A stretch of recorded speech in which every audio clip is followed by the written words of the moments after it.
Good afternoon, everyone. Welcome to our Wednesday webinar series, Lunch with the Birds. My name is Amanda Duren, and I'm the Program Coordinator for the Ohio Bird Conservation Initiative.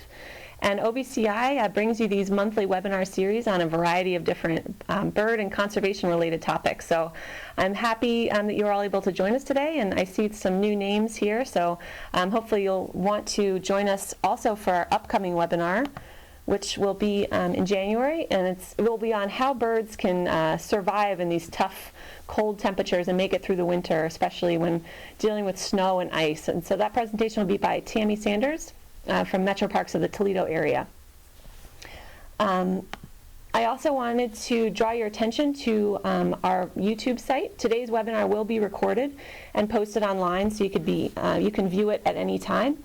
So I encourage you to share it with some folks that weren't able to make it today, or if you hopefully will really enjoy the presentation and want to share it with other people you think might be interested. So the address for that site is at the top of the page here. So as I mentioned, I'm also going to be presenting today. Again, my name is Amanda Duren, and I've been the program coordinator for the Ohio Bird Conservation Initiative for about the past 3.5 years. Before that, I received my BS in Environmental Resource Management from Penn State in 2007, and an MS in Wildlife Ecology from the University of Delaware in 2011. At University of Delaware, my research was focused mostly on relationships between birds, insects, and native plants. Here in Ohio, I also serve on the board of Columbus Audubon and as webmaster for the Ohio chapter of the Wildlife Society. My favorite things to do outside, other than watching birds, of course, are kayaking and hiking with my puppy, who is here with me in my home office today. Hopefully you don't hear him barking at all, but if you do, that's who it is. So as I'm bringing up my presentation, I'd just like to let everyone know that if you have any questions throughout the presentation, feel free to post them in the chat box, and I'll try to answer them either as we go along, if I am able to, or I'll address them at the end of the webinar. Today we're going to be talking about kestrels, specifically talking about our highway nest box program that the Ohio Bird Conservation Initiative and a number of different partners have been working on for the last couple of years. So I'll be starting off with sort of an introduction to the kestrel as a species, some life history characteristics of the species, the types of habitats it prefers in its food. Then I'll be moving on to discuss some population trends in the species, specifically in Ohio. Then I'll introduce our nest box program, talk about how we got it started, some of the work that goes into setting up these type of programs, and then finish off with some cute kestrel nestling photos and some updates on how our boxes have been used over the last 2 seasons. The American kestrel is North America's littlest falcon. It's often referred to as the sparrowhawk. It weighs in at just about 3 to 6 ounces, which means that a small kestrel weighs about as much as 34 pennies, to kind of give you a point of reference. And the American kestrel, a good comparison species for them is the mourning dove. It's about the same size and shape as a mourning dove, and they're often confused when they're seen from a distance. And although the sexes of kestrels are similar sizes, they do have a number of unique differences. American kestrels are actually one of only 3 raptor species in North America that are sexually dimorphic, meaning that the males and the females look different from one another as far as the coloration. They have a sexually dimorphic coloration. So you can see the male is shown on the left and the female here on the right. The male has that beautiful blue hue to its wings, where that arrow is pointing, where the female just has orange wings with black stripes. And also, if you take a look at the tail feathers here, the males have one black bar on an orange tail feather, and the females actually have many black bars on the orange tail feather. It's also interesting to point out that kestrels acquire this sexually dimorphic plumage even before they fledge. So it's possible for us to tell the sex of the young as early as about 3 weeks when they're in the nest. The range of the American kestrel spans across almost all of North America, as you can see here in this map. Kestrels can breed as far north as central and western Alaska, and they breed across northern Canada through Nova Scotia, The range extends south through North America into the Baja, central Mexico, and the Caribbean. Now, most of the birds that are breeding in Canada and the northern U.S. Will migrate to the southern U.S. and Mexico in the winter. And in Ohio, we do have birds that either migrate from further north or stay here all year round. In Ohio, kestrels will occupy open habitats like the one you see here, including meadows, pastures, woodland openings, even city parks, and sometimes farmland as well.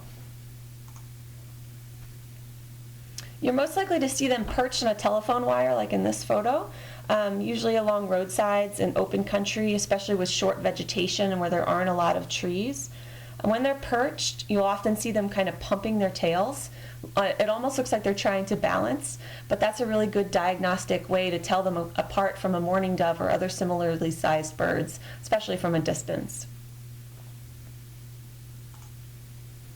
The kestrel's primary summer food is mostly insects like grasshoppers, crickets, cicadas, and all the others that I have listed here. But they'll occasionally also catch frogs, lizards, and even small birds. But in the winter, when the supply of insects is not as abundant, they primarily feed on small mammals like mice and voles.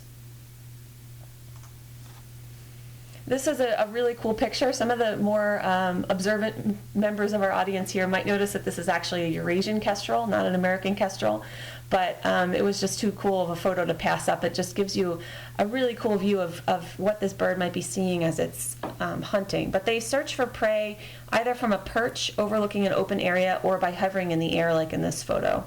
And when it spots its prey, it'll plunge down to catch it.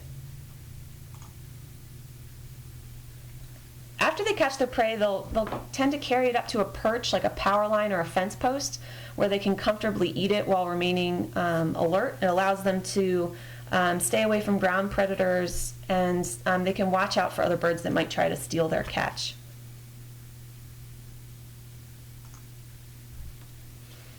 As you might know, many birds of prey have really amazing eyesight, and that helps them to be good hunters. But kestrels also have an additional advantage, like some other birds do, and that is that they can see ultraviolet light, which is, of course, invisible to the human eye. And the ability to see ultraviolet light helps them to find and catch their prey. In particular, they can see rodents' urine trails, which reflect UV light. So this photo was taken under black light to kind of give you an idea of what that might look like. And it shows the urine trail of a mouse outside of a trap. So it kind of gives us an idea of what the kestrels might be able to see when they come into a new habitat. So they might choose a territory with lots of urine trails because that might mean that there is lots of available prey.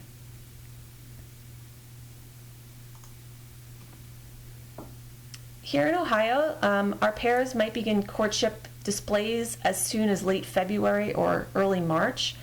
And in that process, the males will identify a potential nest site, and then they'll seek out a female and try to lead her to the nest, or to the cavity, excuse me.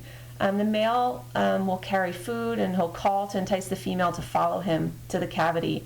And then the female will inspect it and determine whether or not it's suitable for nesting. The courtship displays of the kestrel might include aerial displays, vocalizations, and male to female food passing, like is being shown in this photo. Males will actually continue to pass food to the female for several weeks before egg laying, throughout incubation, and even for 1 to 2 weeks following the chicks hatching. So as I mentioned, the American kestrel is a cavity nesting species. It's a secondary cavity nesting species, meaning that it does not create its own nesting cavity.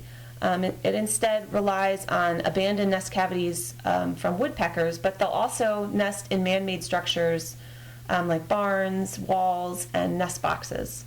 And this photo here shows a pretty interesting nest site by a pair in Manhattan. They're actually living inside the broken facade of a building. So kestrels can get pretty creative. The females inside the cavity will create a depression or a scrape if there's some substrate in the box or the cavity that allows them to do that. and that's where they'll lay their eggs, beginning in about late March. They'll usually lay 4 to 6 eggs, and they are white with brown spots, as you can see here in this photo. Both the male and the female will help to incubate the eggs, and incubation takes about 30 days. And if you are seeing here on the bottom of these slides, I have a little timeline with colored bars, and this is for Ohio, kind of giving you an idea of when in the year things are happening with our kestrels. So nest selection there goes through most of March, and then clutch initiation could start in late March or early April.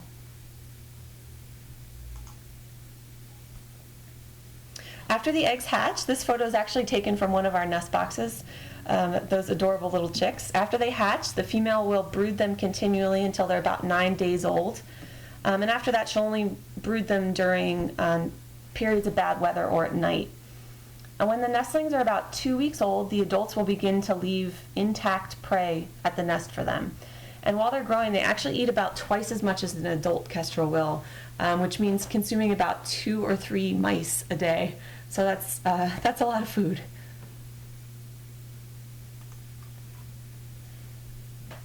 Fledging occurs about 30 days after the chicks hatch, and it happens over a period of several days. So the kestrels will depend on their parents for food for about 2 to 3 weeks after they fledge, and they'll tend to stay near the nest cavity to roost in it at night potentially, and they'll stay very close to their siblings as well.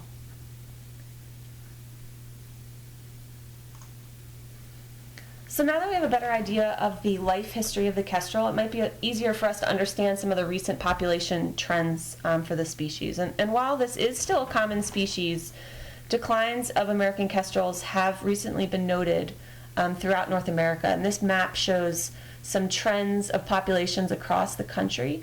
The red arrows indicate population declines, and the green arrows indicate increases.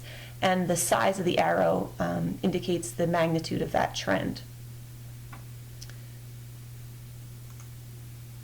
And the population's declines have been shown across North America, especially with some declines noted here in the Midwest.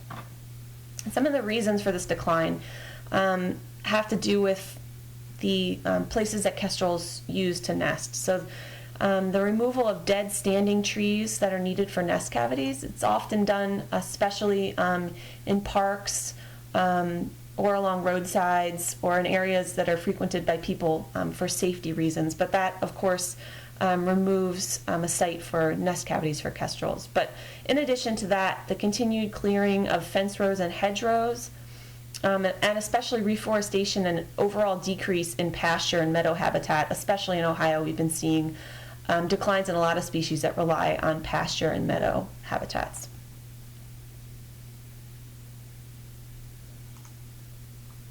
Kestrels will use nest boxes, and the installation of nest boxes can be an excellent management strategy, especially in areas where there's good foraging habitat for these birds, but there's not a lot of natural cavities for them to nest in. So there was a study done by Smallwood et al. In 2009 that surveyed a bunch of different nest box programs across the country, and they pointed out how important these nest box programs have been for kestrel conservation. They found that typically populations respond with rapid growth, especially in areas that previously didn't have any cavities when the boxes were installed, and that these programs can be key in the conservation of the species. If you remember back to our discussion a little earlier here about the preferred foraging habitat of kestrels, they prefer open habitats with short vegetation, like pastures, meadows, and ag fields. So you can see this photo is taken over Wyandotte County here in Ohio, but you can see how there would be many regions of the state that could provide quality breeding habitat. But there's actually another type of habitat across the state that has been overlooked, and that is the highway right-of-way. Many places, the highway right-of-way is a wide swath of mowed, shorter vegetation that's actually perfect for kestrel foraging. There's usually wires and signs along the road that provide a lot of different hunting perches for these birds. But if you take a look at this picture, it's pretty obvious that there's something missing, and that is that there's not a lot of standing dead trees or other sites for nest cavities. So this site would be an example of excellent foraging opportunities, but with nowhere for the kestrels to nest. So conservationists in a few other states found a way to allow kestrels to take advantage of this high-quality foraging habitat by creating some opportunities for them to nest along the highway. The installation of nest boxes on the back of highway road signs started about 25 years ago in Iowa, and it's been running in that state since then. And another long-running program was in Tennessee, which was started about 15 years ago. And there's also a program in New York, one in Vermont, and in Georgia, and a few other states as well. So Ohio is really in good company here in starting out these programs.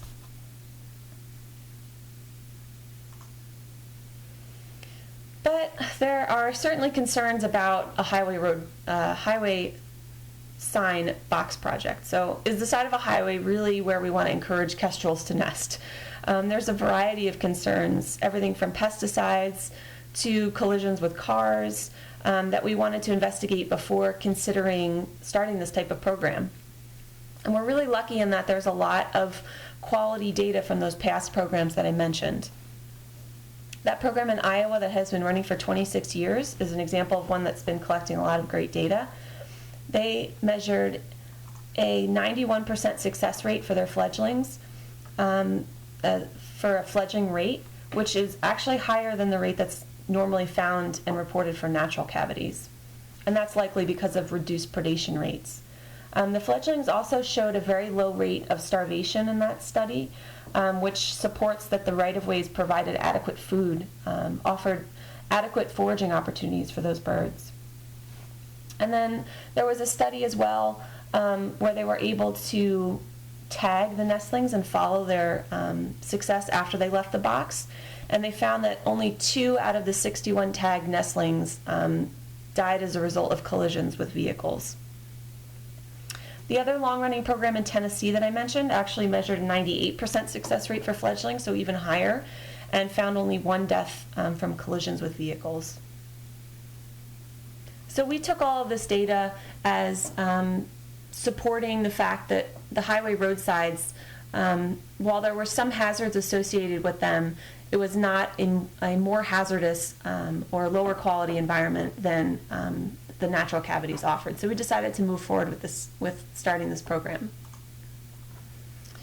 But once we decided we wanted to do it, there was a number of partners that we needed to pull together to be able to get the program off the ground.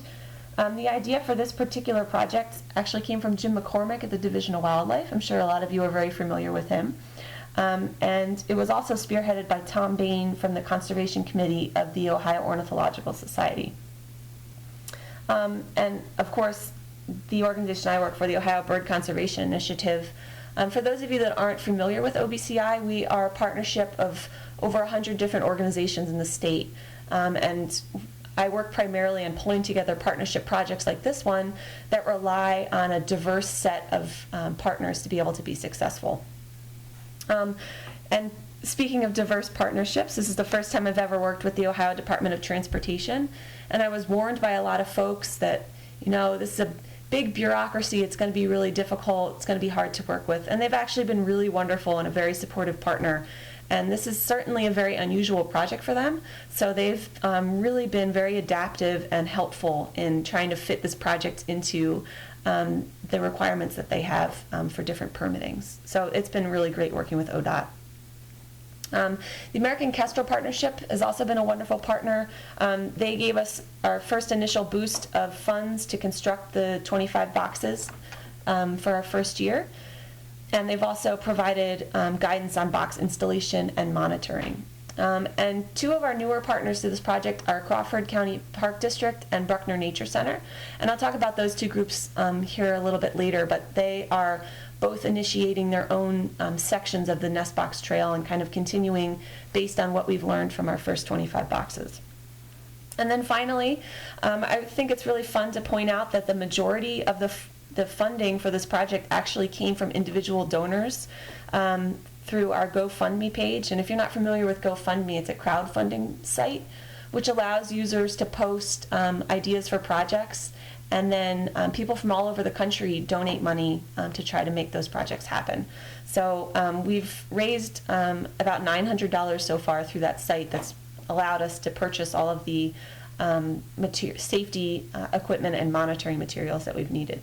So we really couldn't have done this project without conservationists just like you. Before we could install our boxes, we had to select the signs that we were going to hang them on. And there were a number of different criteria that we used when we were choosing where to install the boxes. First, we decided to start this project in Wyandotte and Crawford County because this is the historic prairie region of Ohio, and it also provides the open habitat that the Kestrels prefer. And we knew that there was a significant source population of Kestrels in the area that would be able to move in rather quickly and start using the boxes. Next, we decided to place our boxes so they would generally be facing east, and that would provide some protection from the prevailing direction of storms. It also allows the boxes to be warmed in the morning by the early sun, but then protected and shaded by the road sign from the hottest afternoon sun. And then we separated our boxes by about a half a mile so that the Kestrels had enough foraging habitat for each pair. And then finally, we had to select signs not only based on how they would be for the Kestrels, but of course how they would be for our monitoring teams. So we verified with ODOT that all the signs that we wanted to use would not be replaced within 10 years. And then we also needed to make sure that our volunteers could safely get to the sign and then climb a ladder to reach the top of that sign. So that meant that the signs needed to be on relatively flat ground, and that the road shoulder needed to be wide enough that our volunteers could pull off and safely park. We also made sure to use signs that had metal I-beam posts.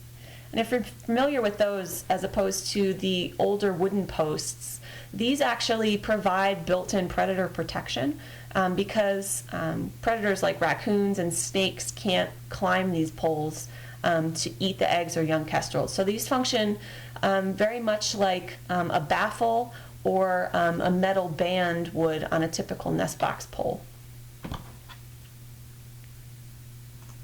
Now that we selected our signs, we needed some boxes to install on them.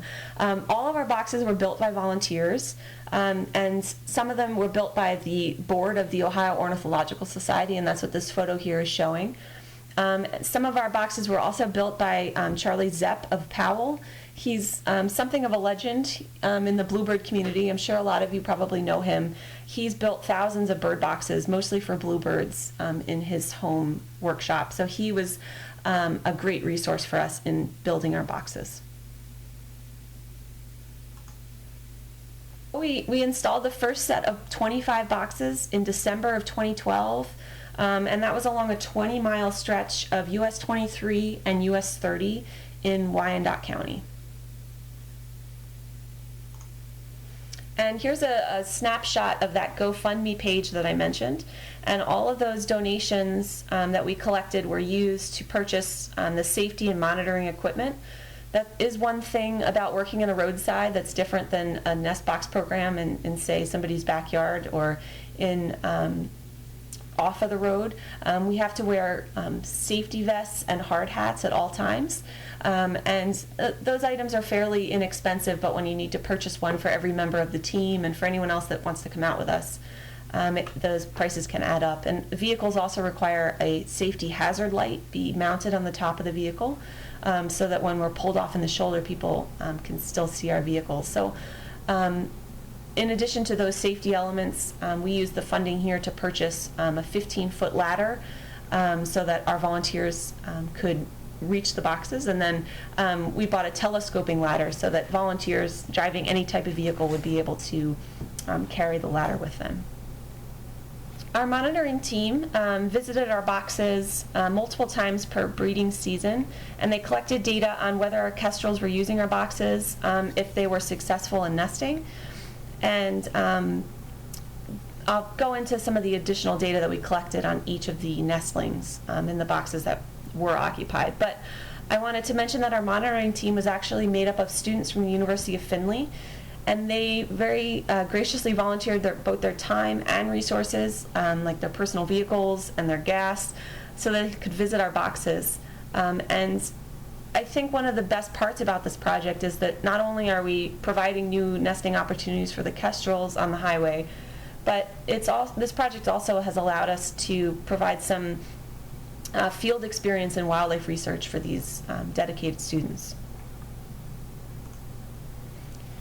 Boxes were up, and we knew that programs in other states were successful, so we had high hopes, but we didn't really know what to expect in our first year. On average, box programs can be shown to have about 10% occupancy along highways in the first year, which meant we could expect to have about 2 occupied boxes, but again, we weren't really sure what to expect. So our volunteers, starting in March, started to visit each one of our boxes, and that entailed a lot of lugging around that 15-foot ladder that I mentioned. You can see there how it telescopes, so it is rather compact, but it can be a little bit heavy. So they lugged that ladder around, and then they climbed up to check our boxes. But they were finally rewarded after checking the boxes many times. We ended up having 2 boxes that were occupied by kestrels in our first year, 2013. The first box, which is shown here in this photo, had 5 eggs, and 4 of those hatched. These nestlings are just a few days old in this picture, so we can't yet tell from this photo whether they're male or female. But as I mentioned, kestrels are sexually dimorphic in their plumage from a very early age. So our volunteers were able to determine that this particular nest had 3 males and 1 female chick. And the nestlings in this box were a little bit older when the photo was taken, about 16 to 18 days old. This box also had 5 eggs, and 4 of them hatched. There's another look at those little guys. So with continued support from individual donors, like I talked about on our GoFundMe page, in addition to a donation from the Carbon Offset Bird Project, we were able to construct and install another 16 boxes in 2013 along US 30, this time in Crawford County, with the help of some volunteers from Crawford Park District. So that brought our total to 41 boxes installed on highway road signs in Wyandotte and Crawford County for the start of the 2014 nesting season. And you might recall that winter of 2013-2014 was really brutal. So it was difficult for us to get out on a day to try to install these boxes. So for anyone who's considering a nest box program, I would recommend that people recommend getting the boxes up before March at the latest, but I would say get it up as early as you can because you never know what the winter is going to hold.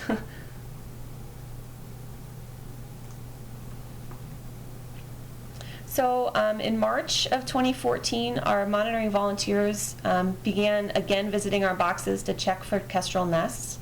This year we also had a team of monitors in addition to our team from University of Findlay from the Crawford Park District.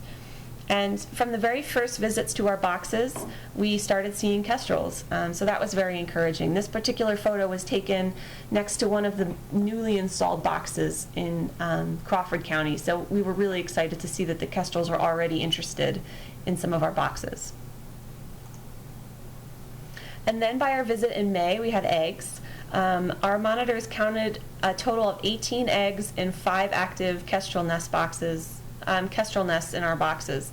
So out of 41 boxes, we had 5 occupied in our first year, which doesn't sound like a lot, but in just 2 seasons to have the number of nests in our first portion of our nest box trail double is really exciting. Something else that was really a treat for our monitoring volunteers and also a great source of data for us was in this year, we were able to, during our check in June, bring along with us a bird bander who her name is Ann Baylog, and we were able to gather some additional information on all 16 of our of our kestrels in our nest boxes.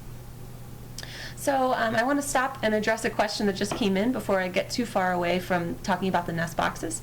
So Matt is asking how do we attach them to the signs? I'm going to move back here and see if there's a photo. So you can see in this photo that there's grooves on the back of the sign. And what we did was we drilled 2 holes in the top of each of the nest boxes, and they're actually special bolts that are manufactured specifically to match the size of the grooves on this on the road signs, and I have information on where to purchase those, which I'll share with you at the end of this webinar. But essentially, the head of that bolt fits directly into the groove on the back of those signs, and then you just attach it with a nut, and you're good to go. And we only attached ours on the top and made sure that there was enough wood at the bottom of the box that it was able to stabilize itself. But we haven't had any issues with our boxes falling. It's only been about 3 years now, but the boxes have been very stable so far. Another question here before we move along: are there problems with other species taking over the nest boxes? Yes. We have lots of starlings, is the biggest competitor we have. In particular, an issue that we found with starlings was that they actually remove the wood chips that we put in the boxes, and will put in their own nesting material. But if they just take all the material out of the box and decide they don't want to use that nest box, we've actually had kestrels move into that box then without any wood chips. We started using wood wool, which is a packing material. It's also known as Excelsior, and the starlings actually are unable to remove that material, so that's been a good tip for us. And again, all of these things will be included in a nest box program guide that I'll share with you here at the end of the webinar. But yes, our primary competitor with our kestrels has been European starlings, and they are of course an invasive species, so we are able to remove the eggs from that species if our volunteers find them and are comfortable doing that and comfortable identifying them. We're hoping in some of our boxes that we might get some screech owls or some other native species using them, but to this point we haven't had that happen. Okay, so I'll get back now to talking about some of the banding that we were able to do. So for each of our nestlings, we collected data on the sex of the nestling, about how old it was, and then we measured things like the length of its feathers, which is shown here in this photo. We also weighed each nestling. So the nestlings here are in a canvas bag so that they stay calm while we're weighing them. And this is one of our volunteers from the University of Findlay team getting a weight on that bird.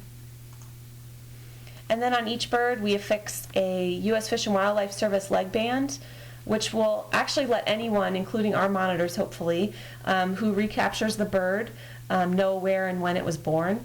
And we are especially interested to see if any of our nestlings will return to use the roadside boxes next year. So there's just a quick photo of what it looks like with the leg band installed.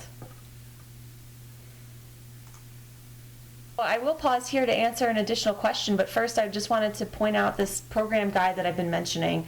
One of the goals of this program is to share all of our experiences in developing this highway nest box program and work with any partners that might be interested in developing this type of program. So we've created this nest box program guide. It still is in the draft phase, but if anyone would like to take a look at it, I would be happy to share that draft with you. It includes example box plans, some tips on getting ODOT permits, some advice on box installation, and how to collect data as well. So while I'm paused here, Sylvia has a question. She understands that kestrels are skittish of human involvement with their nests. Do we have any issues with nest abandonment? We were also very concerned with making sure that our monitoring wouldn't affect our birds. So when our monitors go out for the first 2 visits, they observe the birds before to see if there's any kestrels in the area. And if they are, they'll take notes of that and then they will leave. So before there is believed to be eggs in the box, we don't approach the box to make sure that we aren't disturbing the birds. But I'm not sure if you're also referring to the fact that these birds are along a highway and whether that's been disturbing to them. And that's something that's being researched now in that program that I mentioned in Tennessee. And they're doing some really interesting work on nest abandonment after the young have already hatched. And they've been associating that with the disturbance of the traffic. And we are very concerned with that, but at this point, with the roads that we're using, the traffic volume on the roads on US 30 and 23 are actually at the level of the control in the study in Tennessee, meaning that our traffic levels are what they would consider as the low comparison to where their boxes are. So we are not concerned with where the boxes are currently placed, that the traffic noise would be an issue to disturb them, but it is something, as we work with partners to develop these programs in other parts of the state, that we do definitely want to take a look at the traffic volume on those proposed roads and make sure that that's the best decision for the kestrels. And then the second part of the question was, could you tell about how to install predator guards for kestrel boxes in trees? And I'm not very familiar with installing kestrel boxes on trees in general. It's not recommended that those boxes be installed on trees because there is so many ways for predators to get to them. The only thing that I've seen is that some people will use metal bands, but that's mostly on electrical poles.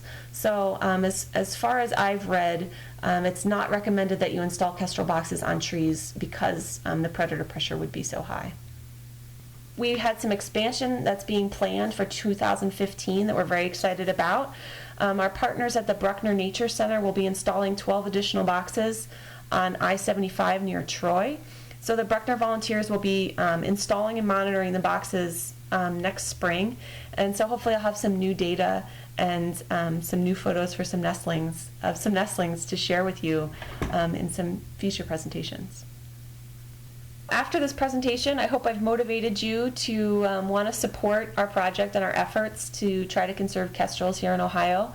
We, as I said, rely on volunteers for our monitoring and our box building and donations to support our monitoring team each year. So if you're interested in donating or interested in volunteering, please visit our website or contact me by email, both of which are shown here.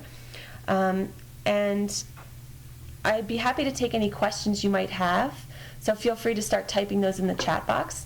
But while we're waiting for those to come in, I just wanted to recognize our partners on this project that I mentioned previously, and that list there on the right is all the folks that have helped us either by volunteering their time for monitoring or box building, or that have donated funds through our GoFundMe page.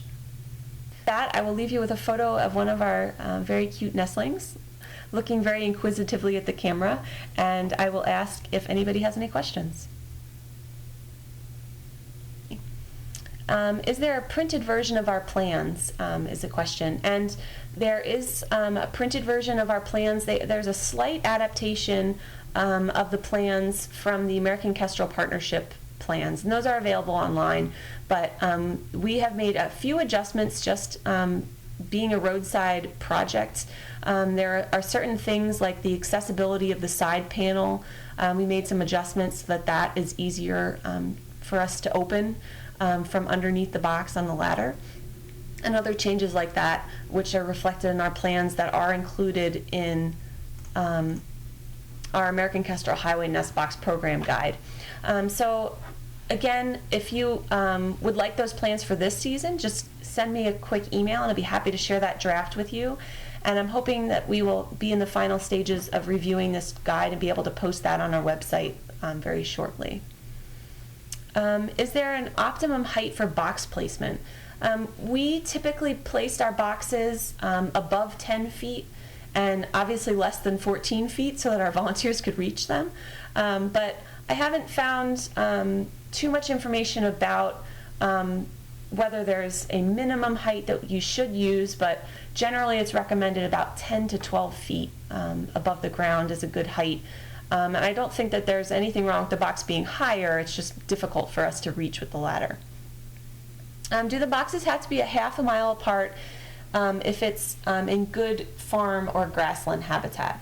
The half a mile designation was, I believe, something that was recommended by the American Kestrel Partnership, and I'm not sure where what research led to that recommendation, because of course higher quality habitat would allow for more dense populations of kestrels, but in general I think the half a mile recommendation is very good, especially for a highway nest box program, because you typically don't have signs that are closer than that together anyway.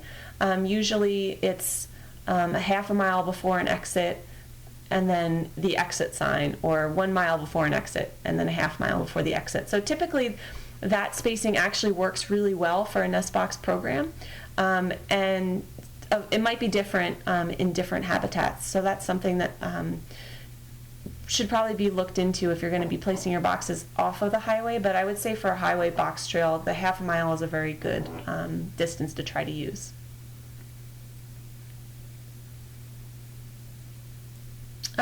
Do the kestrels use the boxes in winter for roosting? Yes, kestrels will use the boxes for roosting, as well as other species will use the boxes for roosting as well. And the kestrels will begin to start staking out those boxes and becoming territorial as early as February. So that's why it's recommended to try to get the boxes up as early as you can, because the kestrels will roost in the box over the winter.